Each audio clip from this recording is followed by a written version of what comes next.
పాలకవర్గం మౌనాన్ని గత పాలకవర్గం జగన్మోహన్ రెడ్డి గారి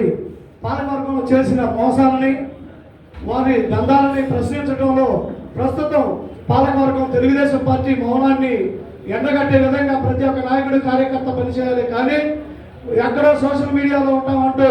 ప్రజల హృదయాల్లో 4 ఓటర్లు సాధించలేని నాయకుడు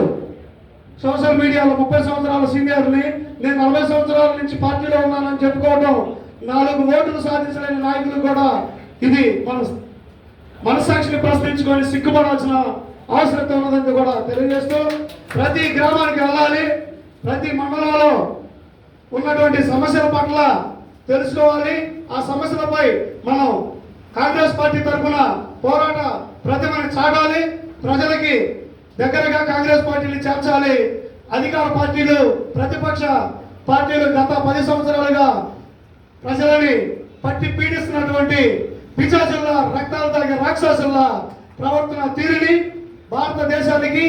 ఆంధ్రప్రదేశ్ రాష్ట్రానికి ఆల్ ఇండియా కాంగ్రెస్ పార్టీ చేసిన సేవలని ప్రజలకి తెలియజేస్తూ